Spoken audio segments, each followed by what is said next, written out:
Alright, this is Oldmanpoole back for round one here. We'll definitely play first when we get the opportunity to. This hand's fine, does have all of our colors of mana.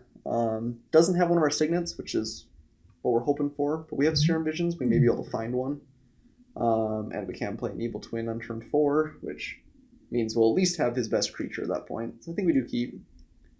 This deck is going to have kind of slower hands like this. I think it's something we're just going to have to embrace. So we'll put the Swamp on the bottom and the Oracle on top.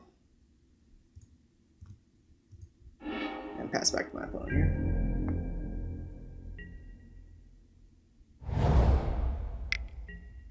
Okay.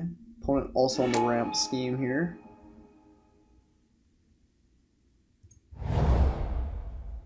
Just plan on playing the Oracle next turn. Hopefully he doesn't have a real, like, crazy aggressive start.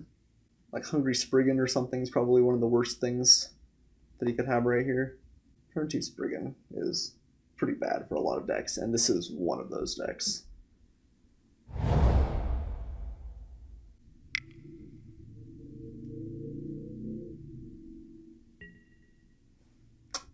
Opponent ramping hard.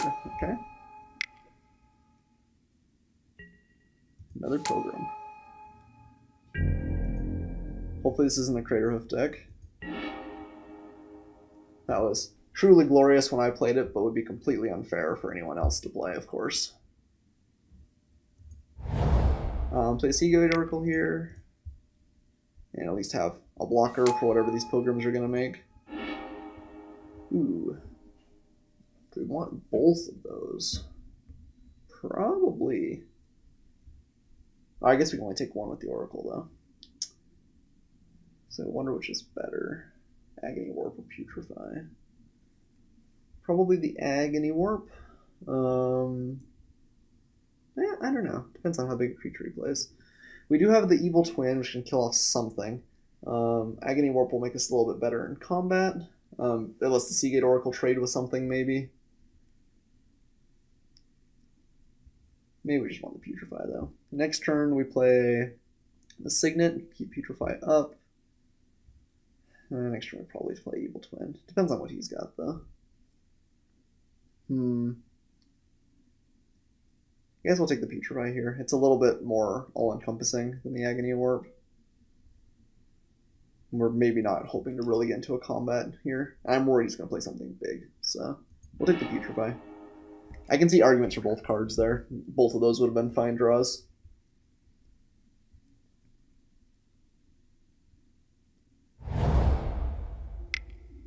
Okay. One thing that we... Oh, Rockspore Monk. Okay. Tap target creature. Okay. In that case, we probably would have rather have... Can't remember what it's called now. Agony Warp. But hard to know that beforehand.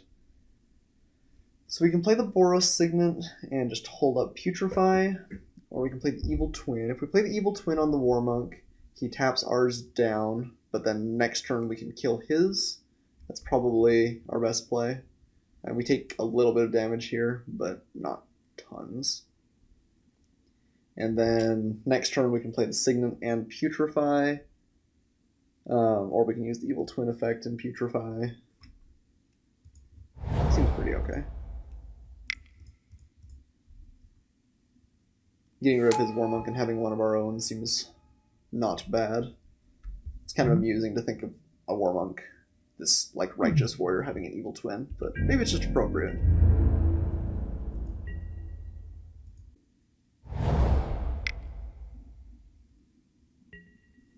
A Number Spider, okay. Not a real threatening card to us, although not a bad one. Okay. And he just passes, which is not bad for us. I think he could have gone in for some damage there if he wanted to. Taps at this point. So we will just go ahead and kill the War Monk. I don't think that there's realistically something that's we're gonna want to do more than this.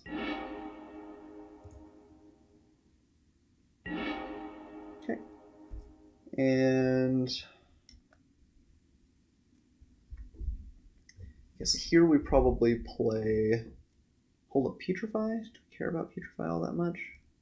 Still a little bit Rory's going to slam a threat, but he doesn't have anything in his hand, otherwise he would have played over the Penumbra Spider last turn, I imagine. I guess my consideration here is whether I want to just play like a regular Swamp and hold up Putrefy, or if I want to be a little bit greedier and play the Signet and the Guildgate. What does Signet and the Guildgate really do for us? Gets us a little bit further ahead on mana. We're going to play the Dimmerova Horror next turn, though, and we won't be able to have Putrefy up either way. So I guess maybe it's just better to keep the Putrefy and not worry about playing the Signet yet. Okay, so we're just going to pass back to my opponent here.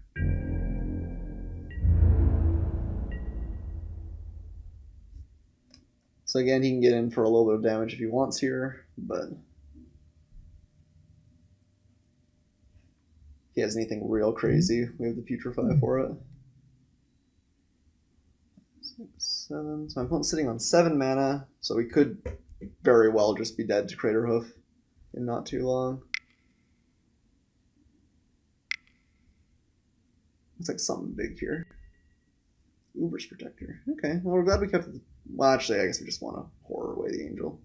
So I don't think we're going to use the Putrefy. Could use it on, like, the Lawkeeper, although interest... Oh, I guess he had to use the Pilgrims for it. I think we're okay still playing the long game. We've got some really good late game threats that we can draw into, and I think holding up Putrefy for a potential game-winning threat of my opponent's is probably better than getting in for some immediate damage.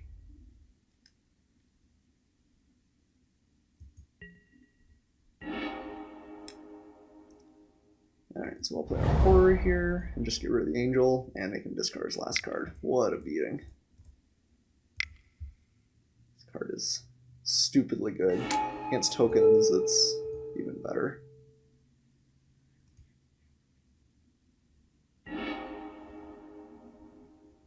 So you could attack with the War Monk here. Oh, he had to pitch a counterpart. So he could just get like another Uber's Protector next turn. If we attack with the War Monk, he would have to block with everything to kill it. And I'm probably actually okay with trading it for a Lawkeeper and a Protector. So I think we're just going to come in here. And if he just blocks with the Spider, we'll just gain our 3 life and be okay with that.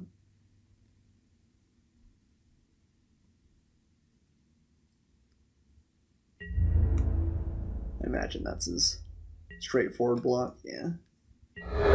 Don't think we're going to run defense here, though, between the Oracle and the Horror.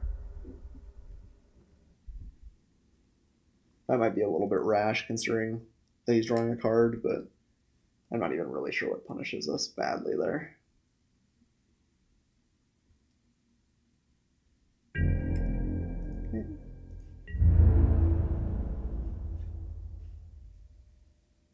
Be surprised when my opponent attacks. Yeah. Okay, and looks like he's just holding up the Cackling counterpart.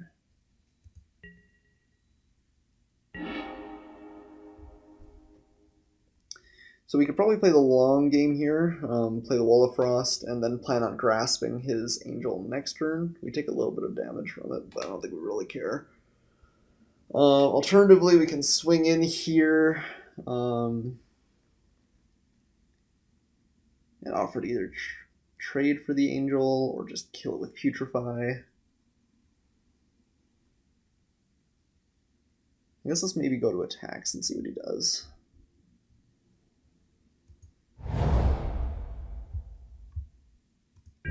He taps something down, that might be telling. Nope.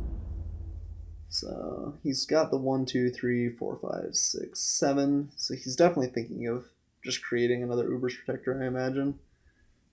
Are we okay trading that for our Putrefy to get in some damage? Guess we could just attack with the Horror, and if he trades for it, it's not the end of the world. I think I like just stalling here still and just grasping the Angel when it comes in next turn. We'll take 4 damage, but that's not that big of a deal. And again, I think we've got late game inevitability locked up.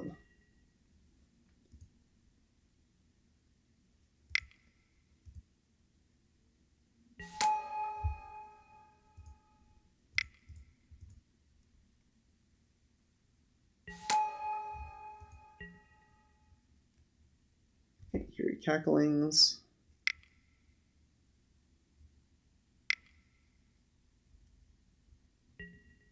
Yep.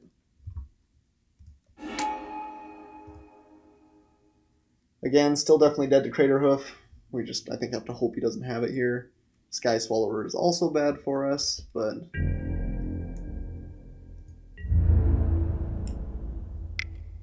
he doesn't have that. We don't have much. He doesn't have much that can beat us, I think.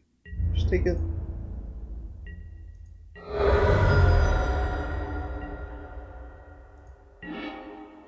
Okay. So here I think we attack with the Warmonk and the Horror and plan on just putrefying something and kind of getting our opponent. And then if he doesn't block aggressively, we can play the Grasp and the Demon. Otherwise, we can just play the Demon.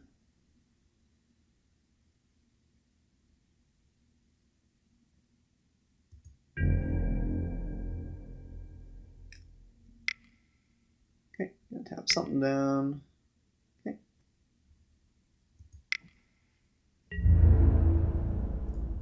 Coming with the Warmonk here.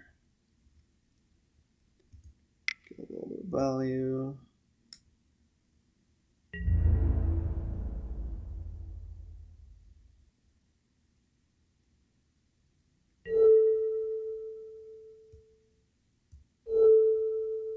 Okay, and I guess we'll just putrefy here then. Let's get rid of a couple of Craterhoof defenders on the off chance that's what he's got.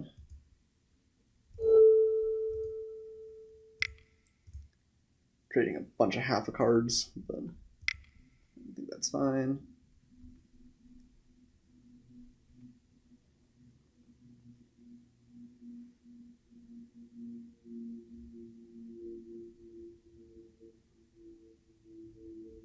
I guess it's probably more like quarter of a card and quarter of a card and half a card for a card or something like that.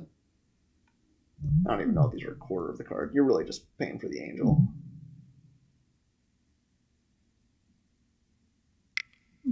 Yeah, got a response here.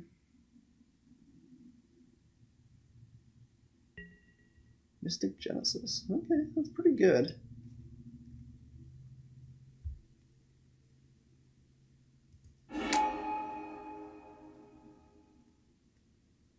I guess that's it. Just take our lips. Okay, and I think here we're just going to play the Demon and pass it back. And then we've got Grasp available in later turns.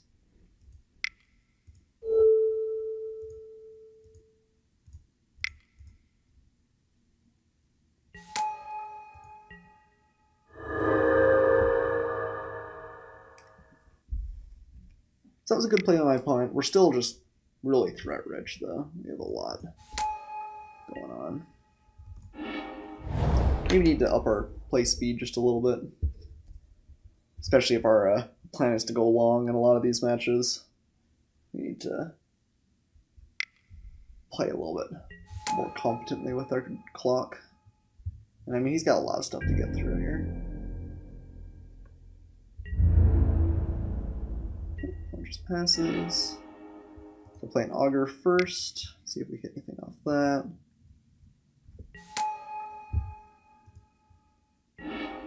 Take the Urban Evolution. And I think we just Grasp here. Get rid of the Angel. Probably. I wonder if we're better off to Urban Evolution, actually. Guess let's go to our attack. He just taps down the Demon here.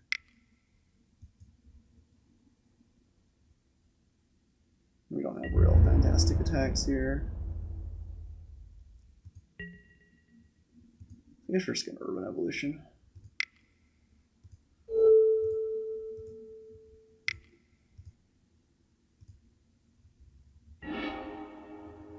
Okay. Don't think we can play immediately, but not bad either.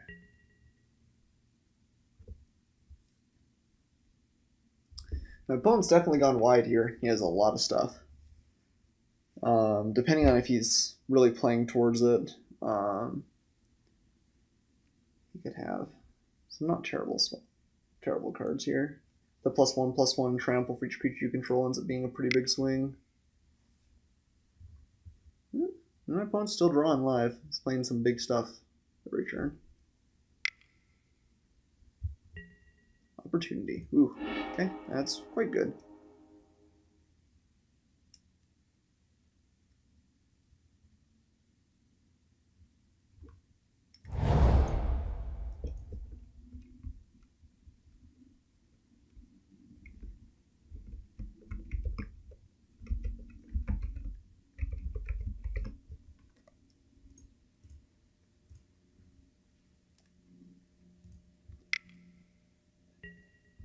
Another Absence Pilgrim.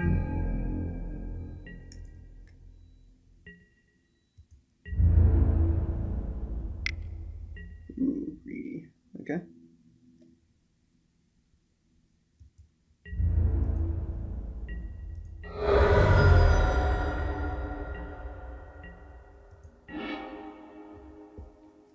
Okay, so here we can cast Cackling Counterpart and create another Desecration Demon, and maybe get my opponent's Angel next turn. I think I like doing that. We have 1, 2, 3, 4, 5, 6, 7, 8 mana available, so we could play both Signets and the Slave Driver, or we can play Counterpart, 1 Signet, and the Grasp. So right now, I think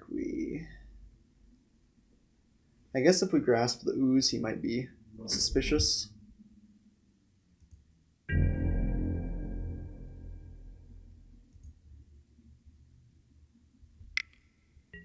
Still tapping that down. So maybe what we do here then, I do like holding up the Cackling Counterpart. We can't play the Slave Driver as well this turn. I don't really like using the Grasp on anything that's not a token, but I like potentially blowing my opponent out with the Angel. I guess though, if we bring in the Counterpart, he actually can still tap it down. It's not terrible for him, so I think we're going to grasp it. I'm not going to try and get too fancy here.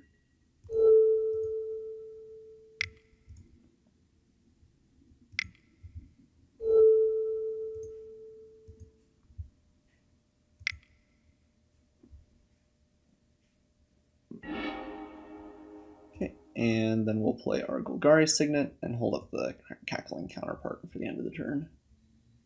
Ooh, actually, we can't do that. We should have used that earlier for the Grasp, I think. Because if we play it, we don't have enough mana for the Counterpart. So a little bit of a punt there. Probably could have used our mana a little bit more effectively. But we'll hold it up nonetheless.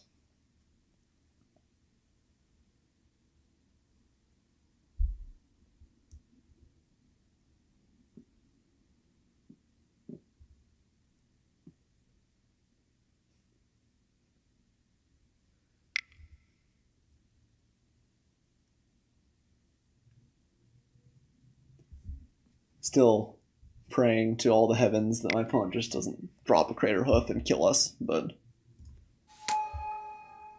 I mean, it's a Mythic. What are the odds, right? Although I'm not really sure why you would draft a deck like this without it. Just a bunch of little creatures. Or like a Sky Swallower, maybe. Okay.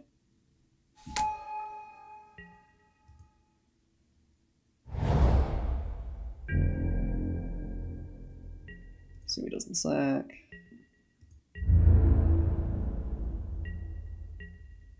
So we're just going to make another one here.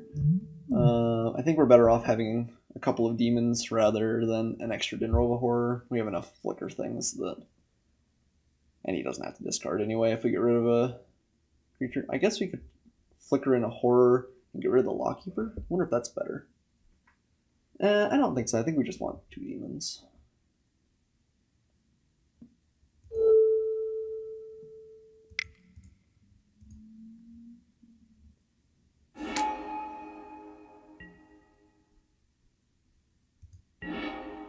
Ooh, Azure Mage is a good draw. So here,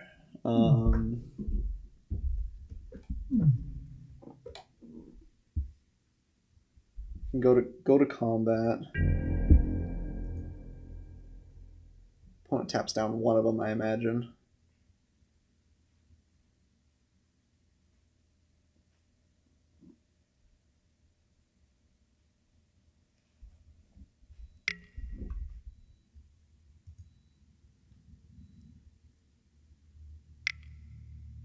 Okay. And sacrifices for the other. Oh, interesting.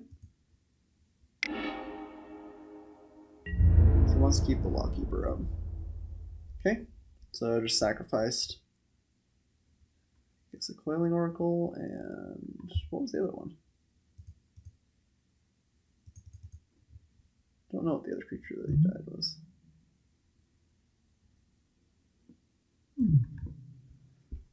And here we will play probably the Cackling Counterpart and a Signet.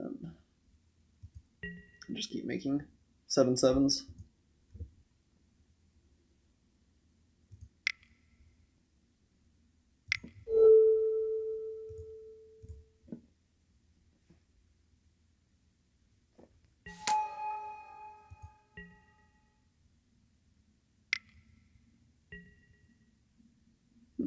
Okay.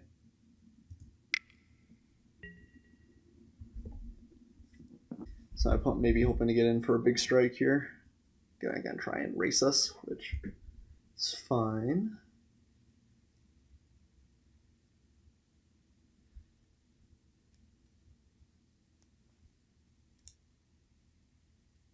He knows we can play another counterpart.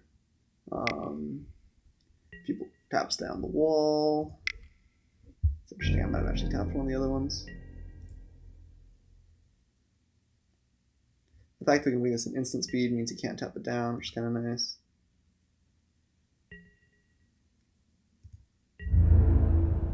Swings with everything? No. Well, it definitely send the Attendant Knight into, but not what my opponent has in mind here. So you just bring in a Horror and get rid of the Lawkeeper. I guess he's got a creature in hand, so I guess we just want the Discretion even.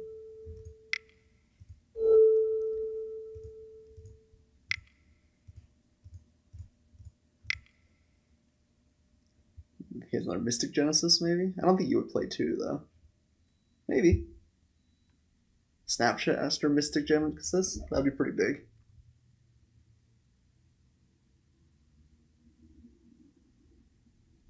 Alright, my opponent just concedes there. Yeah, enough big demons in the air. We are down to 11 minutes, so gotta bear that in mind going to our next game. It's got a lot of tokens and a lot of little creatures. Do you want another Grasp? Does anything seem bad in our deck? I don't know if we really want to bring in the white. Although the Tower Gargoyle actually seems pretty good. It's just a flyer.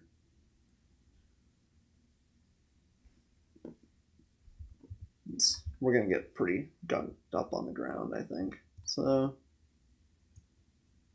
maybe we cut like our Slave Drivers, which seem like maybe they won't do all that much in this, and bring in a Tower Gargoyle and a Wall of Denial. I don't think we want a second Grasp. I think it's just too slow a lot of the time. But then if we cut like Selesnya, Guildgate, and bring in, I guess probably all 3 of our Orzhov Guildgates.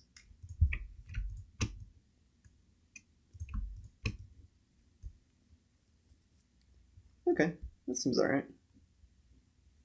Let's submit back. So we do have a lot more tap lands in our deck now, but we're actually going to be able to play one round 1 and won't feel too bad. So we're definitely going to keep here and be aggressive with our F6s.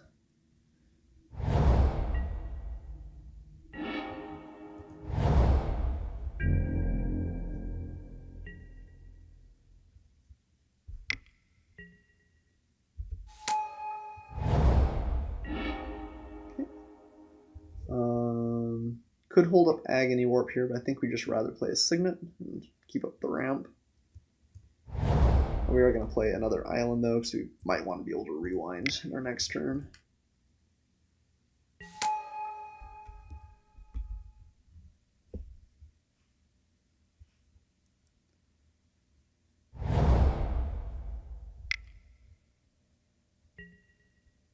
Wavering Temple. Alright.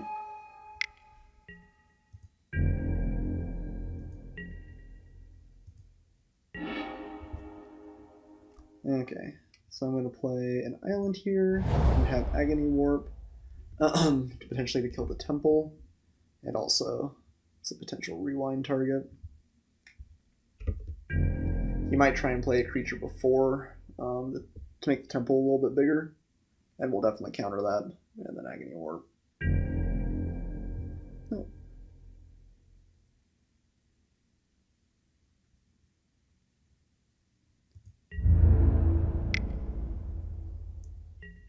So I think we just offer to take it here, because if he has like Eyes in the Skies or something in response, it's pretty bad for us.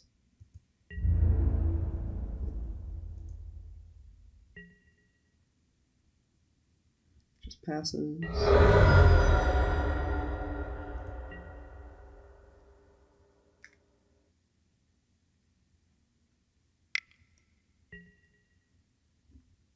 Sure, we'll just rewind that now.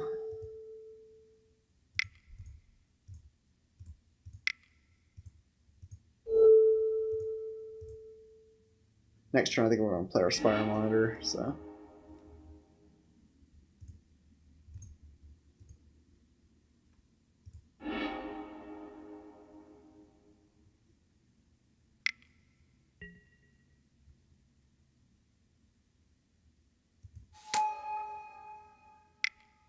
A little bit of a punt there. We should have taken care of the Wayfaring Temple. That was definitely a mistake.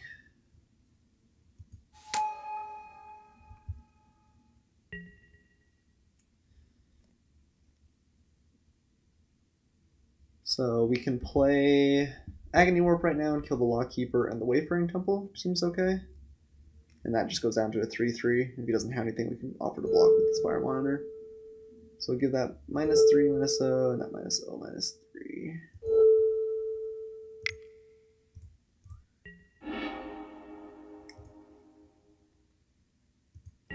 So I think that was a bad play, but actually ended up not being terrible for us, because getting rid of the Phantasmal Image is pretty good. Okay, here I think we'll just hold up our Spire Monitor. And if he doesn't play anything, we can just trade with the Wayfaring Temple, and then next turn we can play our Demon.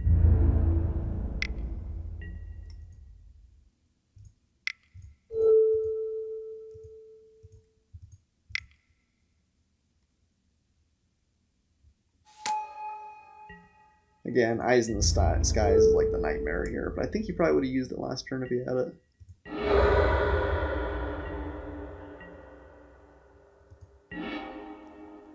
Okay, and we just want to play our Extractor Demon, right? So we'll drop that.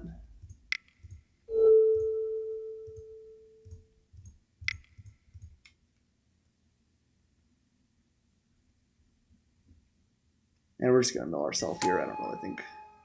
Or I guess one of the creatures leave. No, he enters. I know that when he unearths, he gets us kind of one trigger, and so it always feels like it should be when he enters the battlefield, but it's actually after he leaves. Misdraven. Okay. Fine, but not fantastic for my opponent.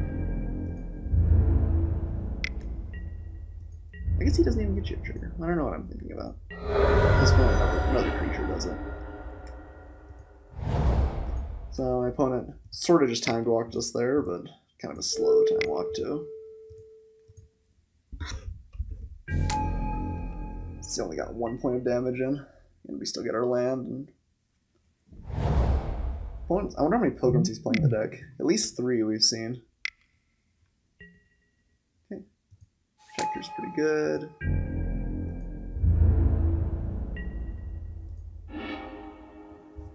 So you can swing and then putrefy one of them, or we can just play the Azure Mage and start getting value that way. So we have 1, 2, 3, 4. So I guess we can play both. We play the Signet.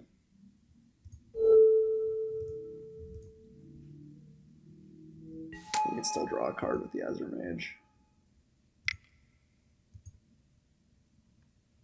And we have Putrefy up. So that all feels pretty good. If he swings in, tries any shenanigans, we can kill it. Okay, just another Pilgrim. And we'll draw a card.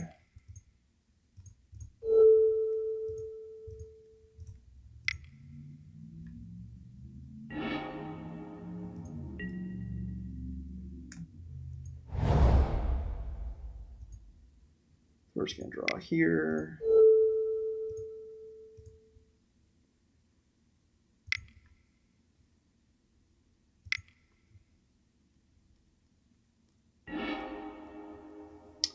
And I guess we'll hold up our Putrefy.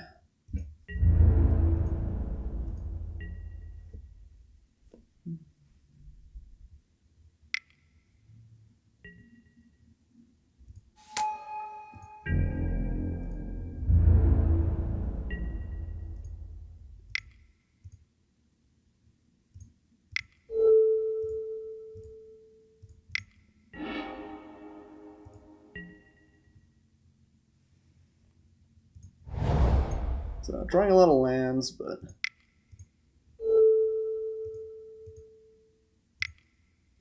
that is not the end of the world. Grasp. So you can grasp the Angel here, but we actually still can't really get in for much. No, my opponent's just going to concede here. Yeah, I think he was in a bad board state. I think his only real hope was to have us time out, but it's probably not going to happen. All right, so managed to take away game one with a whole sorry of demons and Azure Mage drawing us a good portion of our deck. We'll go on to game two here.